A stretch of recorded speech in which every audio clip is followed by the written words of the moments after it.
that's going. So I do have some specific questions that I sent along. Some of them were addressed, but let me just start with the basic overall thought about the EV6 here in Canada. Yes. So it's a corporate twin under the skin of the Hyundai Ioniq 5. It's closely competing with the Volkswagen ID4. It's impressively priced under the $45,000 IZ incentive, so it means you'll get your $5,000 on any model, I believe, across Canada, no matter the trim. Correct. And so, tell me why someone would buy the EV6 over the Mach-E or Ioniq 5. Okay, so I guess a small comment. The corporate twin under the is not quite an accurate description. So we do use the same platform, which is the eGMP platform, and it is a modular platform, which is what the name stands for. But it is designed differently for the two vehicles. So you'll notice a few things are different. The driving dynamics are different. The suspension, the interior space, cabin setup, the styling, even the battery packs are different. They're different size. They're sourced from different suppliers. The control units are different. So they share a platform in that the layout of the batteries, the ability to stretch the platform and be able to have a flat floor and have the motor placements in the right areas. Those are the same, but everything else about the vehicles is very different. So to me, what is really appealing about the EV6, other than the fast charging, the 800-volt system, it's more the drivability, the fit and finish, the interior and exterior styling, the use of recycled materials wherever possible to try to be as green as we can. It's just, when you put it all together, it's just the right fit of a vehicle. And it was interesting to hear the list of firsts for Kia. Yes. Because it's not Kia's most expensive vehicle, I believe now, but it does seem like it has quite a few firsts for Kia. Do you see it as a halo vehicle? It's our halo vehicle in two ways. It's a halo vehicle from a technological standpoint. It is our most technologically advanced vehicle. It's also a halo vehicle from a design perspective, because this is the first vehicle that's truly designed with the embodiment of our new brand identity worked right into it. So this is what the new Kia is all about. And so it's interesting, I found that there was only 200 models coming to Canada to begin with. And I remember getting that figure. It wasn't from the PR activities, but it was actually because I was on the site considering a pre-order. I was like, oh, yes, maybe I should put in a thing. And so I was surprised though at that number, because 200 doesn't seem like a lot of volume across Canada, especially for a vehicle with these capabilities. Right. Are there plans to ramp that up? And if so, when? So the initial shipment and I guess when they're first coming in, they're more than 200. The 200 was the limit we placed, kind of an arbitrary limit we placed on the pre-orders. We didn't know how many pre-orders we were going to get. We didn't know what to expect. It was our first time actually putting in a true pre-order system in place, where you're putting a deposit down and you're picking your car, your color, everything. So this was more of a test bed for us, and that's why we put the limit of 200. So we already have more than 200 in the country, and the vehicle's just on rail as we speak, landing at dealerships as we speak. So the production plan is higher. The limitations for the first year is that this vehicle is hitting the ground with immense popularity globally.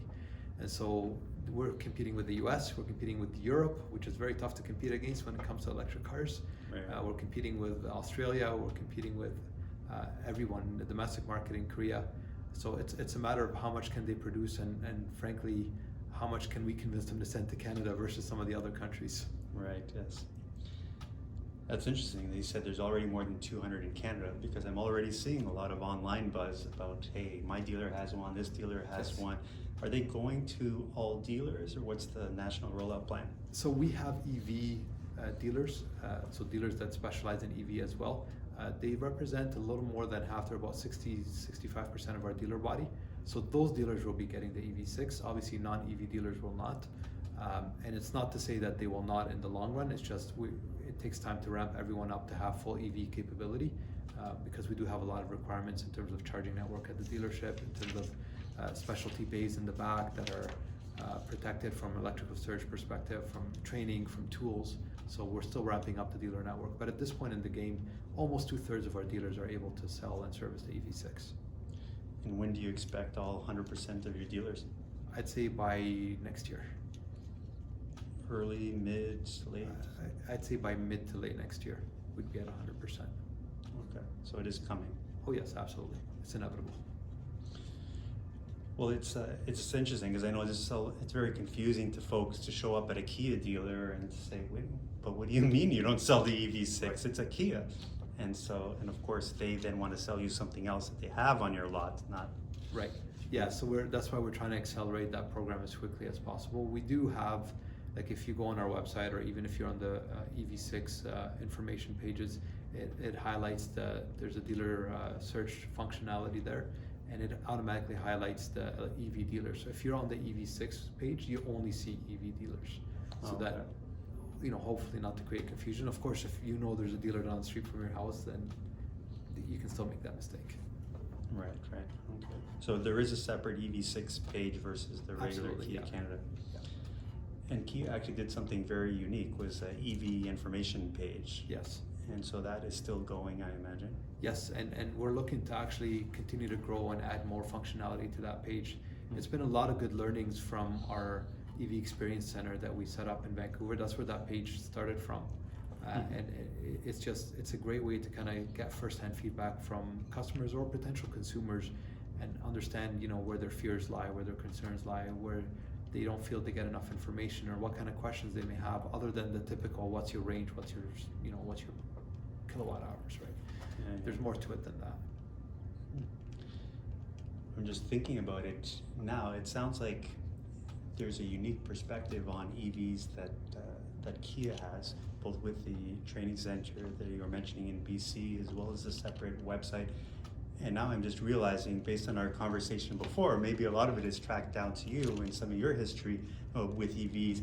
And maybe you could go through with me what exactly you did back in the 90s about EVs, because I find it fascinating, and I think maybe that does link to some of the things we're talking about here. Yeah, so we were chatting back in my high school days in the 90s. Now I'm dating myself. We took it upon ourselves, a small group of guys with a really good shop teacher, that we wanted to kind of take on a special project, and we decided to convert ICE vehicles to EVs. At the time, there was no talk of EVs. There was the EV1 from General Motors was kind of on the horizon, and that was probably the only thing that anybody knew about electric cars. And that was 97, wasn't it? That was 97, right? Yeah, okay. So we started just before that, and we managed to build 3 vehicles that we converted. First one was a basic conversion, and by the time we got to the third one, we had cut out a floor, put a battery pack in the floor, converted. We like to keep the 5-speed transmission. We managed to have a 5-speed transmission on a manual transmission on an EV. Wow. A lot of machining. Wow. A lot of good education on how to use CNC mills and retooling and cutting and welding and all the good stuff that we had to learn. But it was really interesting. But it helped us really understand the technology, understand on one side how simple it can be and how efficient and effective it can be, but also on the flip side how you have to manage it to make sure that you're getting the true efficiency and functionality out of it. And what vehicle was that? It still had the 5-speed manual that you had converted? It was a old Asuna Sunfire, if you know what that is. Yeah. Yes. Handling by Lotus. It's handling by Lotus. That is why we chose it. Yeah. Oh wow. Yeah. So you were all clearly car nuts. Yeah, we took it down on track races and such, and did fairly well. I mean, we didn't get the mileage that we get now. I think we maxed out at 120 kilometers, but we were using lead acid batteries, right? Oh, lead acid. Not even nickel metal. Not even nickel metal. Wow. Yeah. And so what was the range on that? Do you remember? 120 kilometers. That was that was the range. I thought you were saying top speed. No, top speed we managed to get to a little above that, maybe 130, 135. Oh, really? Wait, so you got 120 kilometers? Like that was real world kilometers, or was that like we had no winter? calculator. Oh, okay, probably not winter, but still Not though. not winter, no, but this was real world, yeah. That's incredible. Because my Nissan Leaf in 2011 with lithium ion batteries that came, that was 15 years after this, if Yeah, it was yeah. 97, that's incredible, was close to, I'd say probably 140 in real world, Yeah. like summer temperatures. Our only measurement was real world, so we charged it up and we drove it down the street, followed by a tow truck until it really? died. We measured the distance, that was basically it. So, yes, that's funny. So that was full. What was the size of that battery? Do you remember? Well, we did 26-volt lead acid batteries, and that's why we were able to cut out the floor and put them all into the floor. So we had a very, I mean, it was not a light car, but it had a very low center of gravity. So the handling combined with the low suspension was pretty good. Wow, Yeah. that's impressive. That's very impressive.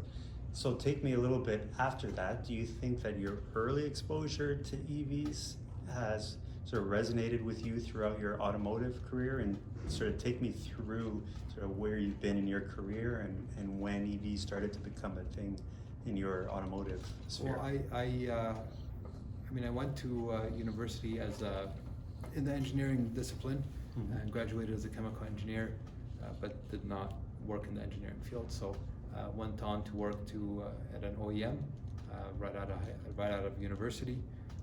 I had worked retail quite a bit beforehand in service centers, and so went to an OEM, started working my way up from technical writer and technical training all the way through into eventually heading the sales department. I went on to work for a captive automotive finance company for a couple of years, and then moved into running a dealer group, retail dealer group of 10 dealerships for the last 7 years prior to coming into Kia, and then came into Kia in this role. So it's been a kind of whirlwind journey looking at different parts of the industry, but it was something that I always watched and tracked is the evolution of the EVs, and more so in plug-in hybrids initially and hybrid vehicles, but as the technology and the battery technology really improved, to see the EVs kind of come back into the mix and come back with really real world usable range and technology and styling and it's just fantastic. And so in terms of the EV6, do you think that the volume that you're going to receive of them will be sufficient, or how much of a supply issue are you still looking at as you're ramping up vehicle sales now? Yeah, I mean, I don't expect that we're going to have sufficient volume right off the bat. No one has sufficient volume of any car line at this point in the game, so this will be no different, especially because this has been long awaited. So it's just a matter of trying to meet consumer demand to the best that we can, and we do have an ongoing kind of sold order list where consumers get to place their order and get on the waiting list in chronological order to try to get the vehicle. So we're actually building specific to that list. So every time we get an allotment, we go up to that sold order list and we match it up exactly so that everything we're building meets what's already been placed on order. And so how much of a supply shortage are you looking at compared to some of the other vehicles that would be in your lineup? So there's two ways to look at that. If I look at what I'm likely to get compared to what our initial plan was, I'm actually going to get more than what my initial plan was. And this is probably the only car that I'm going to get more supply than what our initial plan was. Okay. However, when I compare it to the demand we're seeing, it's not enough. Oh, so okay. Depends how you look at it. And so that's something we're trying to manage. I think maybe we knew this was going to be a hit, but maybe not to the extent that it's showing up right off the bat. Gotcha. So are we talking any specific numbers, any targets that you're looking for EV6? We don't have, like I said, we're getting more production than what we initially thought we would, so there's no set target in place. It's going to be, we're not going to get the volume the US is going to get. We're not going to get the volume that Europe's going to get. We'll get a few thousand of them. It's just a matter of, is it going to be 3,000? Is it going to be 4,000? Is it going to be 6? Probably not, but in and around that range. Right. And I imagine that will expand once production, supplies, and chips come back on. Correct, yes. Yes, okay. And so when we're looking at, so I'm going to get a little bit more specific and technical Sure. here. And so when you're looking at the spec sheet, I noticed that the heat pump is not standard on this model, just like on the Nero EV. Mhm. Tell me if I'm wrong here. But no, I believe it's on the base one, the smaller battery. The heat pump is an option still on this one. Yes, same with the Nero. Same with the Nero, Yes. right? But on the Kia Soul, it's standard. Yes. So for a more expensive vehicle, why not make it standard? And is there how much of a difference for winter range are you looking at for the EV6 with and without the heat pump? I don't know the exact figure on the range per se, but you know, when we're designing the packaging for these models, so the EV6 only has the Soul only has two packages, and they're basically the same package, just with the short range battery and a long range battery.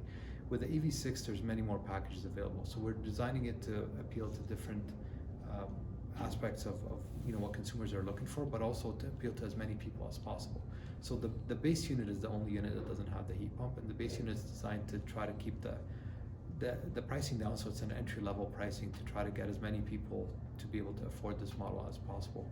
And if you consider what you're getting with this vehicle as a whole, in terms of the eGMP platform, in terms of the 800 volt charging that's standard, in terms of the batteries, all long-range battery, there's no short-range batteries. The fact that this is you know, a true crossover with all-wheel drive, which the other models don't have, you know, and all the toys that come standard with it, something has to give. So it's just a matter of we try to come in as low as possible to try to have something for someone who can't afford a $65,000 car. Right. But outside of that, the heat pump then comes into play right off for everything from there on. That's right, because even the base EV6 has all-wheel drive. Yes. Correct. So that's okay. And I remember they announced the range, the 383 range, I believe, on the base battery. We do have a model without all-wheel drive, though not every model has all-wheel drive. We have a long-range rear-wheel drive model as well. Right. Yes. So the base unit has all-wheel drive, but there is the extended range one is the rear-wheel drive. Yes. Yeah. Okay. And yes, because I know we received a range figure for the base model, and so now I'm just curious, after realizing that it doesn't have the heat pump, I wonder about winter range. I know no one announces winter range, but even maybe I'll follow up with your tech folks. If there's a 10%, yeah, they could probably get you a little more somebody detail. would be okay. Yeah, It's so an I'll interesting follow up. point you bring up. There probably should be some kind of standard test to determine winter range. A winter range test would be amazing, Yeah. because right as long as you standardize it so that everybody plays on an even playing field. Exactly, because right now I do winter range tests on every EV I test, but one week it's -20, another week it's Yes. -5, Yes, and it's sometimes half the week is -20 and half the week is -5. Sometimes as you're driving, the temperature changes. Yes. Exactly. So I could drive the exact same vehicle 2 weeks apart and then have a winter range. That's totally so yeah. So that would be amazing. And anything you could do to push that forward, we'd be totally happy That's a good point. to do that. So one of the actual interesting things that was mentioned in the presentation was that you actually took this vehicle up against the Mustang Mach-E and you did a track test with Yes. it. Was that a Kia Canada It or a testing system? Tell me about that. It was part of our new model launch training Mhm. and our technical training. So we always bring out competing vehicles, and because of COVID, we had to run this training session virtually. So we brought in professional drivers to drive the vehicles to try to, give a good example of how they drive, because whoever's listening or watching is not able to come in and sit in the car themselves.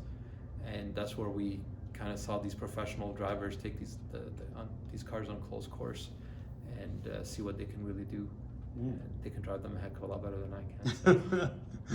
I would love to be able to see some of the footage that's on there and lap times if some of those are available. You know what, Reg might be able to get you some information on that. Yeah, that would be. He was the one running the session. Oh, was it? Yeah. well, if I can tell him that I got your okay to see that footage, then I think we'd be laughing. That's perfect. I'm definitely following up on that one. Talk to Reg. He says A-okay. That's great.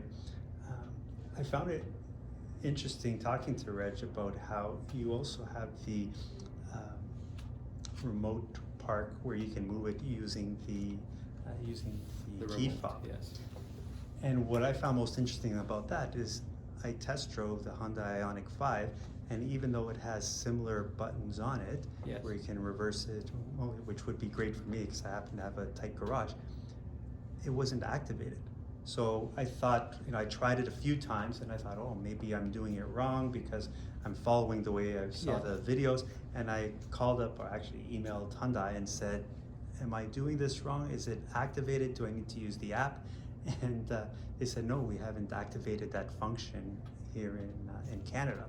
Oh. So yeah, I know. I was surprised at that. So so that's one of the things I listened for during Reg's presentation, and he said, oh, we have that function.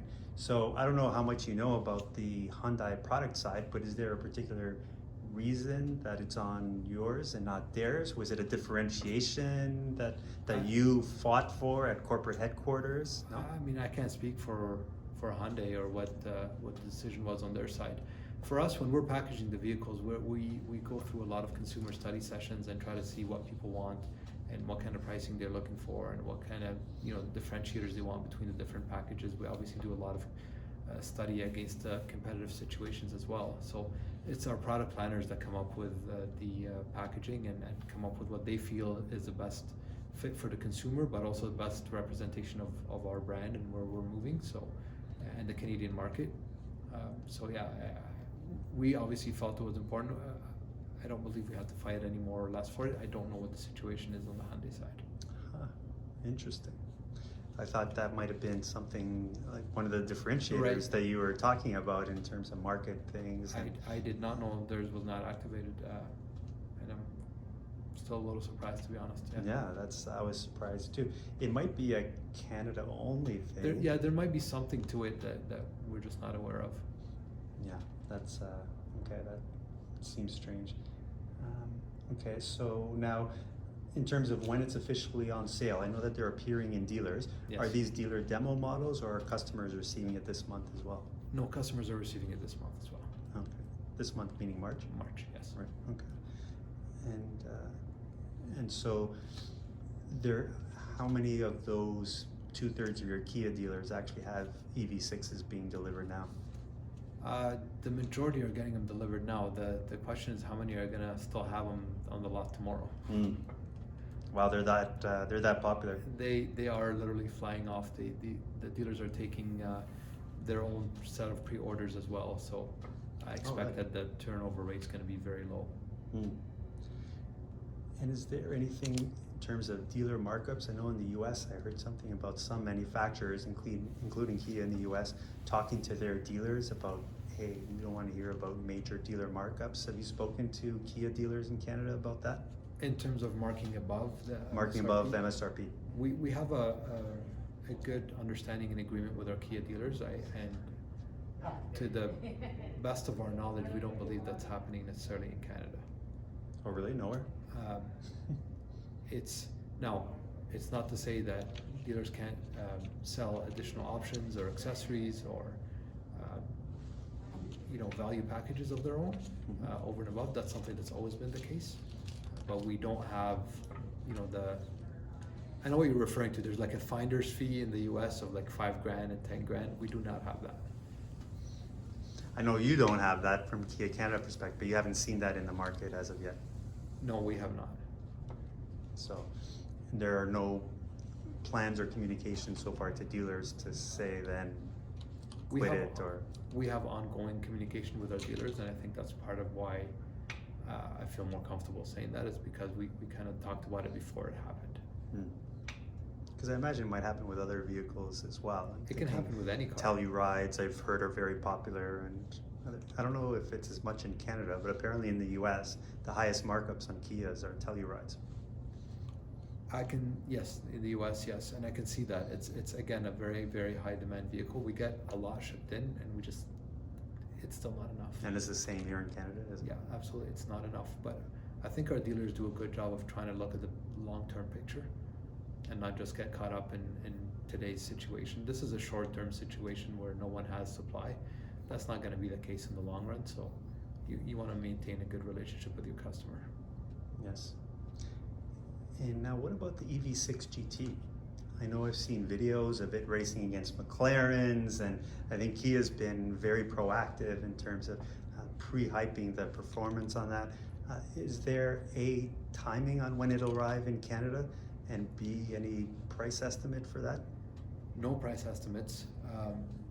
Timing is probably, I'd say, within the next year or so. Oh, not by the end of this year. It could be. That's within a year. Well, gotcha. We don't have an official timeline just yet, but we know it's coming, and it will be coming to the Canadian market. Yes. Okay. Probably is not going to be eligible for the federal incentive, I imagine. It's not looking like it. No. No. Okay. And will all of your Kia EV dealers receive GT models? Yes. Because it'll be okay. So well. Now again, the supply-demand curve is going to determine who gets it and how many they get, and depends on how many customer orders they have in the system. So I imagine that those vehicles will be spoken for before they land. I would, at least for the first few months, I'd guess that 100% would be spoken for before they land. Right. We just don't know when exactly that is. Correct. We have not been taking any orders. We have not released specs, and we have not released pricing. So more to come later. Okay, so those models will be 23 models, whereas the ones that are coming are all 2022s, correct? Yes. Okay. And did I hear something about the 2023 models changing already with updates, or am I thinking about the Sportage? I may be thinking about the Sportage is obviously heavily remodeled. Right. But are there any planned updates on the EV6 that you know already? Are you talking coming? cosmetic? Are you talking technology? Because we are always looking to see if there's something we can upgrade or add to our vehicles across the board. We do it on every model year change. Mm-hmm. So a lot of our vehicles get something added or redesigned on them on every iteration of the model year. So I wouldn't be surprised if we get some changes to EV6, but we're not talking major. We're not talking, not visual, not like cosmetic changes or anything. But right. Could we upgrade our collision system? We could.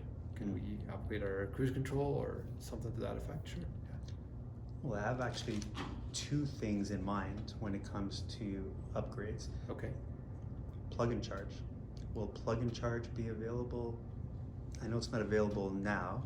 You're familiar with the plug and charge. You plug it into, say, an Electrify Canada network. Mm-hmm. The folks at Electrify Canada and Electrify America, they say all of their chargers throughout North America come equipped with the capability to plug and charge. So far in Canada, it's only the Porsche Taycan that has enabled that. But when you speak to them, they say it's all on the OEMs. They need the software compatibility. There's a technical standard that all of their DC fast chargers adopt. And so it's up to the manufacturer to have the appropriate software handshake, as it were. Is that, I know it's not coming in the first models, but is that something that could come? And if it will come, do we have a time frame on that? Could it come? Sure. Will it? I don't know. Time frame, I don't know. And is it retroactive? I also don't know, because that could potentially be a software upgrade as well. So I know through our North American regional headquarters, we're talking with Electrify America, Electrify Canada. So I'm not sure where they're at with that setup though. That's interesting. Okay. And would it be an over-the-air update, or would we have to take the EV6 as an EV6 owner? Would they have to take it back to the dealership? At this point, it would be dealership. At this point, does that mean that there is over-the-air software capability in the vehicle right now? No, not at this point. No, Okay. not in Canada. Oh, not in Canada. No. Why not? Not in North America. Is there a particular reason, or? No, just not. We're not at the stage where we want to release it. It's not to say that it won't come down the line. I'm sure it will. That's at the end of the day, everyone's going to be going that route. But we want to make sure that if we're going to do it, we do it in line with the quality that customers expect from our cars right now. And I know that one of the other upgrades that the US receives, and I don't know if anything's hammered out yet here in Canada, with the Electrify America network, there's 1,000 kilowatt hours of power they've just announced that will come with every EV6. Is there anything similar in Canada? We haven't announced anything in Canada. That's kind of an incentive that the US is giving. We're not at that stage. We don't have the same networks here in Canada either, so we have to keep that in mind too. So if you were going to offer it, would it be something that you could offer later on as a retroactive, hey, here's a gift card to Electrify Canada if you'd like? Like any incentive on our cars, they come and go, and Right. they come and go based on market demand and based on what's happening in the market on that month. So Right. at this point, we don't have it. Who knows what we'll do in the future, or if we do anything. Got it. And one last question, again about the Sportage, and because I'm doing this with electricautonomy.ca, which is who I'm writing this article for, and but also from an interest perspective, they typically do mostly BEV only coverage because they believe that's the way of the future. But I want to ask one Sportage question. How many expected all-electric kilometers on that PHEV, the Sportage? Because I imagine it's the same system that's on your Sorento PHEV that's out now. But it's... No, it's slightly different because it's running off a different platform and different car lines, so different weight, different charging capability that comes out of the ICE motor. So we haven't published the exact figure. It probably won't be similar, but we don't have the final figure just yet. That should be coming very soon, though. The information that is. The battery itself is the same size as in the Sorento? Or That's no? not confirmed yet either. Ah, gotcha. Okay, so we that's still why don't we know. don't know what the range is. Right, got it. Okay. Anything else Canadians should know about the EV6 that you think we haven't covered? I think we've covered a good amount. Yeah. I don't know if I'm sure you've heard, but it was announced yesterday that the EV6 won the European Car of the Year. So that was kind of a nice win, especially understanding how much emphasis Europe puts on EVs. So we're excited to see that come and see what the consumer ultimately thinks of it here. But I think the most I can say is, if you get a chance, get behind the steering wheel, give it a whirl, really get a feel for the vehicle. I spent a few weeks behind the steering wheel of one and put a good amount of mileage on, and every day I learned something else that it was able to do that I didn't realize it was able to do. It's just that much is in that vehicle. Yeah, it is pretty incredible what you can learn about these cars, and that's where these long-term tests come in handy. Yes. So I know with the Ioniq 5, they actually wanted us to have 2 weeks with it, and, which really helped. And so I think I'll be interested to try out. Does Kia have an app? I'm sure they do have an app. Yes. And it's a specific one for the EV6, I imagine. Yes. And so I'm curious to try that in my week with it coming up, and to play around with that.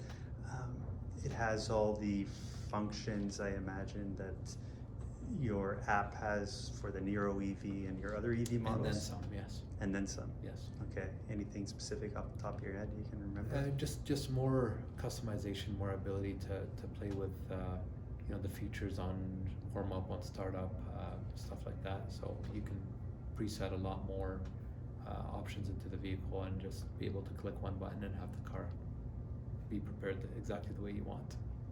Yes. So there's more control now versus every one of our models on those apps get more control versus the previous model year. So. Gotcha.